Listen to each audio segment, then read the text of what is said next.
Well...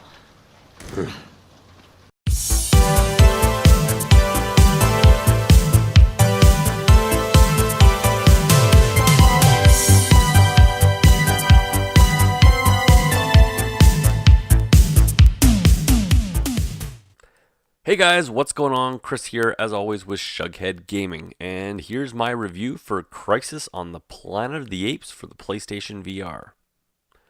I was dreading jumping into this game. Not only was this a movie tie-in, which in itself is usually a recipe for a dog shit of a game, but the early reviews were horrible, even going as far to call this the worst VR game out there.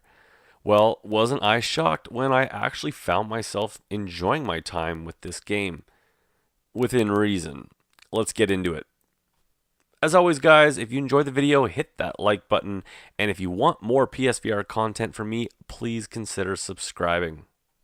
And graphics are up first. Crisis on the Planet of the Apes is a mixed bag in the graphics department. The dev is definitely going for AAA VR graphics here. Textures are detailed and really aim for a realistic look. Your ape arms look great and animate well. Lighting also is dynamic and really helps to sell you on the realism the devs were going for. Dark and dreary hallways felt dark and dreary. Spotlights shine bright outside and almost have you squinting as they pass over. Character animations are good, and soldiers and doctors you interact with move realistically.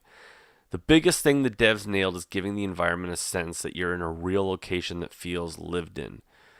While I may be crucified for this, the graphics reminded me very much of Arkham Knight VR. That being said, they aren't quite at that level, and that brings us to the negatives.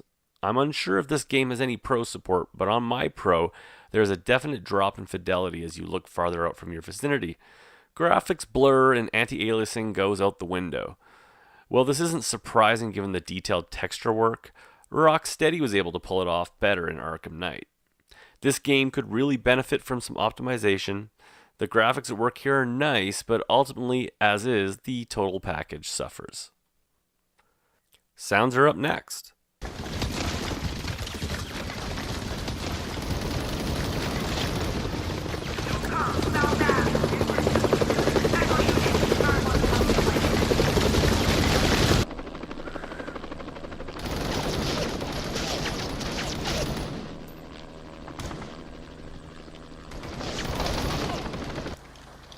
Get moving.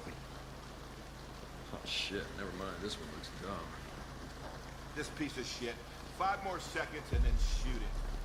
Music is kept to an extreme minimum. Outside of the menu screens, music is sparsely used. Instead, the developers opted to fill the game space with world sounds.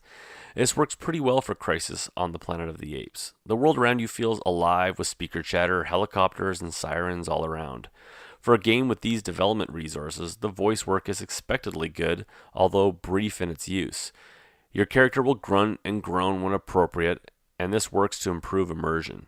The one area I thought could use work is the gunfire. While not horrible by any means, guns could still sound more aggressive and detailed. In my opinion, all developers should go play Rainbow Six Siege for a refresher on gun sounds in games. And that brings us to gameplay and story. I'll assume most are familiar with the Planet of the Apes lineage, so I'll skip the origin story. In this game specifically, you're an ape imprisoned by humans to be tested on. Your mission, escape. Yep, that's about the extent of the story. Deep. Gameplay is where the conflict of opinions are going to happen. The long and short of it is that the PSVR version is a shit port of the PC version. This game, as is obviously designed for a VR system rocking 2 cameras. The control problems arise when you have to turn your body away from the camera to face the way your character is going. Unfortunately, there's no turning ability, so you're stuck with spotty controls when not facing towards your camera. Now here's the thing. You can make these controls work, but it requires work. As is, this game is suited more towards veteran PSVR players as it requires some finesse to navigate around the camera issues. First up, you need to be the recommended 2 meters back from the camera, and then follow the calibration tutorial. Then when your character is required to turn in game, as best you can, swivel your head to look that way, but keep your body facing towards the camera as much as possible. If you do have to turn, ensure you have your arms away from your body and make big movements so the camera can see you. It's not perfect by any means, but movement didn't frustrate me, and I was running, climbing, and jumping mostly without issue. Two move controllers are required, as they will control your hands. Running is also handled by movement, implemented very similar to games such as VRFC and Sprint Vector, which require you to pump your arms to run and fling them up to jump.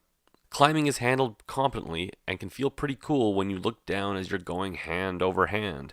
What I loved was that the climbing was flexible and in your control. Unlike Robinson the Journey, where climbing was basically point and click, in this you decide what each arm does and how you swing your body. Just take it slow and make sure you have a good grip. Shockingly, the real star for me was the gunfights. The cover system is super dynamic and allows you to use your arms to move up, down, and around cover. Pulling the gun out from behind my back and loading in a new clip was fun and added greatly to the experience. I do wish the enemies reacted more realistically to being shot and the guns feel a little tame, but overall it's a good time and felt better than Bravo Team. The game moves at a decent pace for the most part, but does drag in parts. It's never really very gripping, and ultimately you feel like you're on a single escape mission than a full-fledged game. Gameplay length is around the length of a feature-length movie, and replay value is pretty much relegated to trophy hunting. Finally, motion sickness should be at a minimum. Movement is slow, sometimes painfully, and there is a blinder mode that kicks in during high-action moments. Finally, that brings us to fun factor and my final verdict. This game has control issues. This game has graphical issues. There's no real story, and replay value is at a minimum. But I still enjoyed playing this. The graphics and immersion are decent. Climbing and gunplay, the core mechanics of the game, were also fun to do. While flawed for sure, this is definitely a move in the right direction for movie tie-ins, as some care obviously went into this. A little more care probably would have helped, but nonetheless, it's priced appropriately for what it is. As you know, I rate games on a rating of buy, wait for a sale, or burn it to the ground. This is a wait for a sale. Well, I think this is worth the $10 I spent, and I got my money's worth. This could still use some patches to fix some glaring issues, so waiting is a bit advised.